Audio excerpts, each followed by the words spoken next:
Hi guys, Jay Smith here, welcome to AskGolfNut channel and welcome to Mizuno JPX 925 Forged. It is here. I have got the 5, 7, 9 and gap. I'm not going to hit the 5 iron because I've got poorly knee. Comment sympathy below. The interesting thing with the gap wedge is the gap wedge also goes really well with their new T3 wedge. You can really blend those quite well. The gap wedge is at 48 degrees and I've got the T3 at 48 degrees as well. 9 iron in my hands. We have got a boatload of technology in the whole of the range. I won't go too much into the technology because I'll be here forever. The new Forge, the new JPX 925 Forge, is the forged version of their hot metal. The main story on the JPX 925 Forge is that contour ellipse face, where effectively what they've got is they've got this forged iron but in 2 pieces.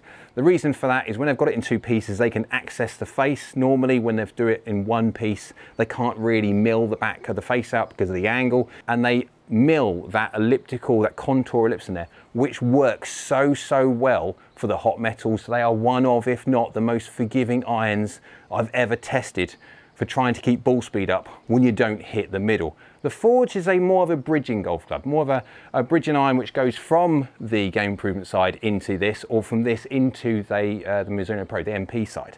Top line on the 9 iron is a medium thickness top line. No different to the sole, that's medium as well. However, you have got the trail edge and the leading edge chamfered off. It's relieved off a little bit, and that's for the classic turf interaction. Blade lengths on this one, 9 iron being, it's the short end of the bag, so this is not the biggest blade lengths in the world, but of course if you want real estate, you have got the hot metal side. Right, let's go give this one into a green, 150 yards, 38 degree, so it should hopefully within reason get there. But that pin is at the back and we have not got much room before you are in serious trouble. Right, let's go give it a hit. You'll be able to see my left leg is splayed out because of the poorly knee. I'm trying to protect it. That is not middle. That is caught slightly low on the face, so that will not necessarily reach the carry, but I mean, that's pretty darn decent. Not quite in the gimme zone. You can see how close that pin is to the back of the green. And so I've got no dots on this one. We'll have the dots on the 7 iron, so we'll get full club head data up on the screen for you to see. This is the 1025E, so it's the one that's going to feel the nicest. There is going to be a slight step in difference in feel, acoustics of strike. When you move into the 4 to 7 iron, again, 4 iron's going to be fairly strong. Lofts up on the screen so you can have a look at that one. So necessarily I wouldn't have thought that many people would be going for the 4 iron, but it is available. And I think, if I remember, down below as well, this is available for lefties. There you go. So the lefties are not forgotten about when it comes to the Forged. Right, go give it another hit. Do actually quite like it. Obviously, unfortunately, I've done the Pro S3 first. I've done that video first. I've done it out of sequence slightly. And so that feels lovely.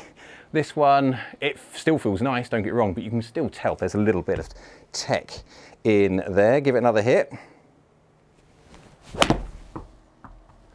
Now that's a solid one. That's middle strike, and that's just going out the back probably. No, or just. You can see how close that is to the back of that green. It's still within, give or take, the gimme circle, just on a fringe. Just feels really quite nice. It's very punchy. You can definitely tell it's a different feel to the S3. It's not a loud crack when you're hitting it. It's not this fire crack going off, a gun going off or anything else like that. It is still a soft thud. So it does feel really quite good. It looks really good. I must admit, I'm still not too much of a fan of the 925 Hot Metal series. That chrome bit on the toe, personally, I'm not a great fan of, and I love chrome generally speaking. This one hasn't got it. It just looks so much cleaner than that of the hot metal. That is subjective, that's my opinion. It's just what I think. The golf club just looks really, really nice. I'm glad they got rid of the toe chrome bit for the Forged. Right, let's go give it another hit. Down by the golf ball, it does look really nice. There's not that much offset there though, which is actually quite nice. Look to the eye. That could be down the ravine. That is getting very, very, very close. No, we should be good. That pin is so close that I shouldn't really be hitting this YouTube, so you're going for the pin, but normally I'd be right inside. I'm not messing with this pin normally. It's too much risk reward for that. Feels really nice, does exactly what I want it to do, going the distance that I would like it to go, given its loft and a little bit more of a faster face. Let's go swap over now to the 7 iron. We will be hitting the 7 iron at 70, 80 and 90 miles an hour to see how well it works at different swing speeds. Let's go flick over to it now and let's go see how it gets on. 7-iron in hand. I've also moved the ball back to about 181 or so yards. This is a 30-degree 7-iron, so it should go around about 174, 175 yards, give or take. And that pin's still at the back, and I don't want to go out the back and down the hill, because that would be death when it comes to playing golf. This is now 4120 chromoly. It's gone of the 1025E of the 9-iron that we've tested, so it will be interesting to see if there's a feel difference. Looks wise, is there any difference? No, we've still got that same medium top line. It is a little bit chamfered at the back, so it doesn't actually look as big as it actually is. It's not really that big. Sole thickness again is medium, and we have got that kind of double chamfered back trail edge and leading edge. And we've got obviously the contour ellipse in this one, so if I don't hit it very well, it's there to make me happy. Let's go give it a hit. Down by the golf ball, we've got a fraction more offset, but it is just a fraction, that is it. It's basically a really good looking golf club. Left leg, again, is splayed out to protect the knee. And I'm using all the contour ellipse to start with by hitting an almighty toe. Oh my word, that's ridiculous.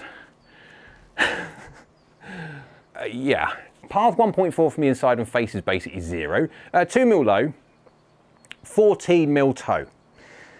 So let's just get this one, let's get this elephant out of the room. Obviously with my knee, I am splaying my left foot out quite a lot, which is having an effect on my ability to strike the golf ball the consistent amount that I would normally like. And so, yeah, I am prone whilst this is healing to do that. 14 millimeters toe is not the middle. Absolutely not the middle at all. And as you can see, it's about that far away. Well done, contour ellipse, thanks for that. Basically goes from low heel to high-ish toe. It's not high toe, but it kind of, rather than across the face like that, it's slightly tilted upwards. That's how it works. It's just there to be a little bit thinner on the face on certain areas where you shouldn't really hit, but we do from time to time. As you can see, working really well. What was that, 38 yards in the air and 49 degrees ascent angle, 171 yards, so it lost a little bit of distance, 3 yards, 4 yards or so. That's not optimal. Strike-wise, that was fairly toey. But then again, it's doing exactly the job it's supposed to. All right, splay that knee out a little bit, that left leg, to try and protect it. It's just like properly punchy. That's low on the face, but that is still, you can see, made no difference whatsoever. Club path and face to path are not bad whatsoever, slightly right, but that's because of the delivery. 8 mil low, 6 mil toe, not ideal. That's not middle, but that's gone 175 yards carry. 36.5 yards in the air and 49 degrees ascent angle. That is stopping on any green. That is working exceptionally well. I'm really interested to see what this looks like in black. The fact that they make these in black, so when it comes to doing the 923 forge against the 925 forge, I'll be doing it with the black heads. Right, last one, into a green, then we're gonna go give it a hit all over the face to see how well it works from not quite ideal strikes, and I've hit a few today so far, that one being one. Doesn't seem to make an iota of difference about where that golf ball is going to go and how close it's going to go to target. I mean, like that. That is hilarious. That is so low on the face. It's same thing again. Club path and face to path are fairly close. 10 mil low this time. 10 mil low, 3 mil toe. Not in any way, shape or form close to the sweet spot. 36 yards in the air and 49 degrees ascent angle at 173. So it's like lost hardly anything. It's doing a great job. It's still going towards target. It's just a really good iron. I am going to hit this now a load of times, take the camera off. I'm going to go hit it off the heel, toe, low, hit a few today already. Let's go really map how good this face is from not ideal strikes. See how much efficiency, how much ball speed is lost when you don't quite hit the middle. Let's also do the 70, 80 and 90 mile an hour swing speed testing to see how well this thing works at different golfers' swing speeds, because we all don't swing at 90 odd miles an hour. All the shots now hit with the JPX 925 Forge, the 70, 80 and 90 miles an hour swing speed, and also the heat map testing where you see green is good and red is bad, and how much efficiency drop you get when you don't quite hit the middle. I've also got the advanced data in there as well. That is dragged straight from the website www.askgolfnut.com, where I have the database in there of all the 50 or so irons that I've done all the testing and heat map testing on. Again, people can see that if they're current YouTube members. I will be turning off YouTube members very, very soon, and it will be going straight over to the website, migrating over to the website, because it's a lot easier platform to showcase all this information. So on the screen you can see this is the 70, 80 and 90 mile an hour swing data. You've got the club head data at the bottom and the ball data at the top. We'll do the club head data in a sec, but as you can see, we've got the red is 70 miles an hour, the yellow is 80 miles an hour, and the blue is 90 miles an hour. Let's go straight away and do the red information first. You've got a carry of 134 yards, peaking up to 24 yards in the air, which is pretty darn decent actually for a 70 mile an hour swing, and descending at 42.6 degrees. You're looking at a golf club to, at the bare minimum, go in at 40 degrees or more. Anything going in a 30 degree descent angle, 38, 37, that's the angle it's coming into a green, you are going to be hitting the green and just disappearing out the back. The green has to be a swamp for you to be able to hit a 7-iron in at 35 degrees descent angle and not have any chance of stopping. It's important that when you get fit, you know these numbers, because if you have a golf club that does that, it's non-functional, and so you will need to then transfer it into something like a hybrid or a very high lofted fairway wood to give you that benefit of getting that golf ball up in the air. So to see a iron going at 42.6 degrees is great from a 70 mile an hour swing. Would you go 6-iron? Probably not, because these are 42.6 degrees. These are normal hits, of decent hits. Now, of course, if you miss-hit it, generally speaking, you're going to lax a little bit in the way of peak height and also descent angle. And so if you were to miss-hit your 7-iron, it's not going to go 42.6, it's going to go closer to 41.40. And of course, you have a 6-iron. Yes, you may be the right side of 40 degrees on optimal hits, but again, if you then miss-hit, you're going to be going in at 30-something degrees. It's going to hit the green and disappear out the back. The important thing of this, again, there's a part of the website which we have with the gold tier member. We have the Self-Fit app. You put all your information that you have of how you deliver, your swing speed, your shaft lean and your attack angle. You can compare directly which ones will work better for you when it comes to peak height and control. And so you can make a better decision when you go for your custom fitting, that you don't just get sold for the pitching wedge, you only buy the irons that you need. It's saving you a boatload of money. If you go to at 80 miles an hour, the yellow, the carry goes now to 157 yards, very, very nice and healthy. Peak height goes now up to 31 yards, obviously ball speed increases, and descent angles at 46 degrees. Very healthy number, over 45 degrees. It's a lovely number to see. Of course, from that one, you could, yeah, absolutely have a 6-iron.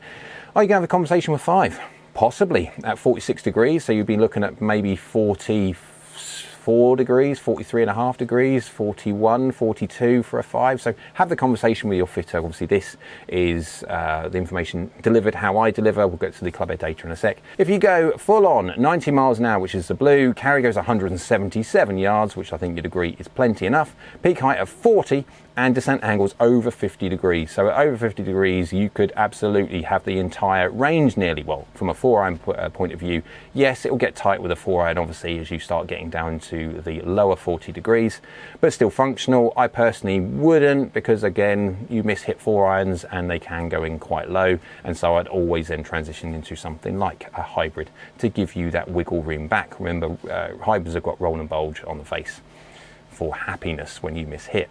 If we look at the club head data, we've got the club head speed 70 miles an hour, 80 miles an hour, 90 miles an hour. There's only 0.2 of a mile an hour between all 3 data sets. Efficiencies within 0.01 of all 3, and you've got a 0.6 difference in attack angle, no difference whatsoever there. 0.6 of a degree in club path, 1 degree, 1.1 degrees in face, that is it. And of course, just 1.2 degrees of loft difference in all 3 data sets at all 3 different swing speeds. Fairly close. And you've got the impact on there. This is just to make sure this is constantly apples for apples testing. We are measuring the same against the same, and I'm not delivering vast amounts of loft difference or delivery difference between, because obviously then we're trying to understand how a golf club works and not cheat. So the information that we're going to be showing you now when it comes to how forgiving the JPX 925 forge is, comes straight from the website. Now the information that you have on the website is segregated in tiers. So again, if you want just the heat map data, how forgiving it is, you can go bronze tier. But if you want more information, the more and more information you go, you've got different tiers to look at. So let's go see how forgiving this is. We've got the heat map on the screen here. You can see you've got at the top, you go from 0 to -22 on the right hand side and +22 on the left hand side. Effectively, we are looking at the golf club face on. So the left hand side is the toe and the right hand side is the heel, and the numbers denote how many millimeters you are moving away from middle, and of course you've got up and down as well. You've got that little blue line. What's that blue line denote? That's 5-6 millimeters higher on the face. Effectively, that means if you're going to hit anything above 5 or 6 millimeters higher than you should do, you're going to be interacting with the ground first. That's the turf interaction line.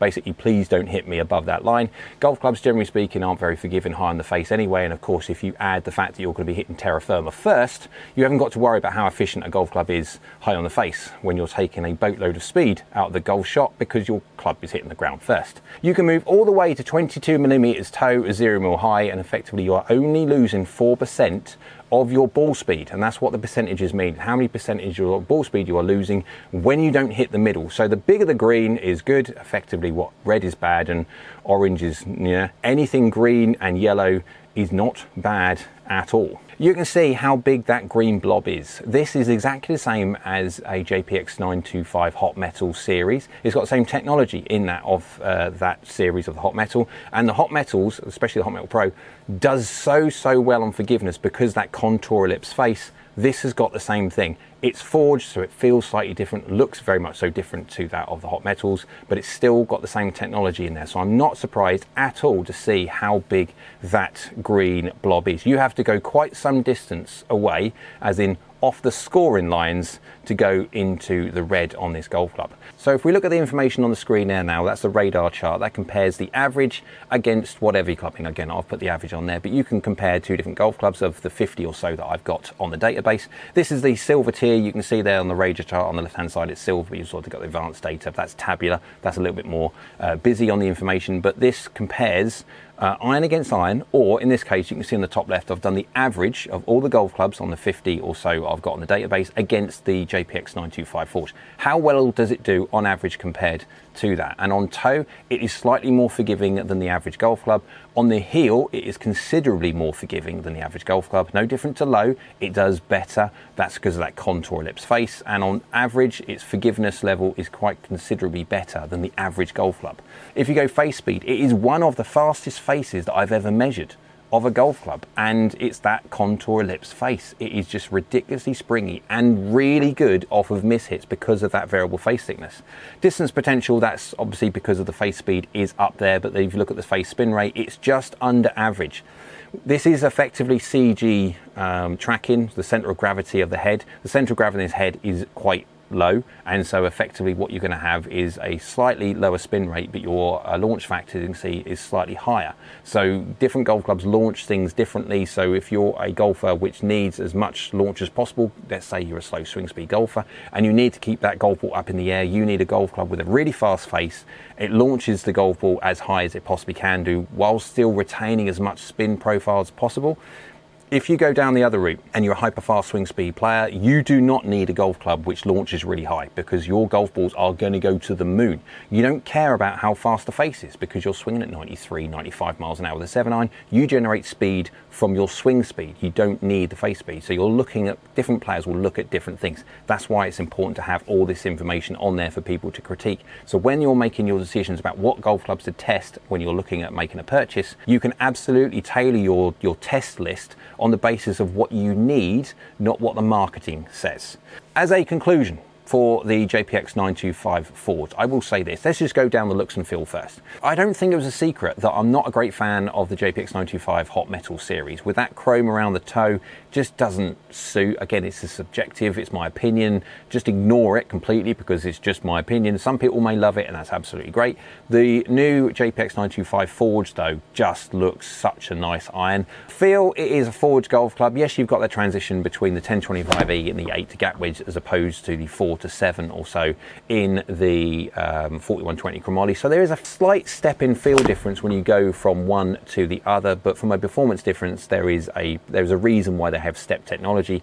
I won't bore you with exactly what is for basically the distance gaps between the lofts. When it comes to performance, it performs really well, like really well. It's one of the fastest faces that I've ever measured, especially from when the player's distance side of things. And when it comes to forgiveness, it is, and it's going toe to toe with the best iron that I've ever tested in the player's distance category, which is that Cobra Limit 3D. I would absolutely say this though, you might have very similar forgiveness between the two. However, there's a huge price difference between the Cobra Limit 3D and the Mizuno JPX 925 Forged. The JPX 925 Forged is a really good update to the 923 Forged. I will be doing a full comparison test between the 923 Forged and the new 925 Forged. That will be coming on the channel soon after this video. I'm still waiting for the black heads because obviously they do make the black heads now for the JPX 925 Forged, so I will be showcasing them most probably in the comparison test. So hope you liked the video. If you did, go on, hit the old like button. Go on down there, YouTube like so do I. Down there also, the most important button is the subscribe button. If you could subscribe, that's great for the channel. I'd appreciate it greatly. And also down there is a bell icon. That's a notification bell. If you click that one, that will notify you next time I upload another video. So hope you're well. We'll see you again soon.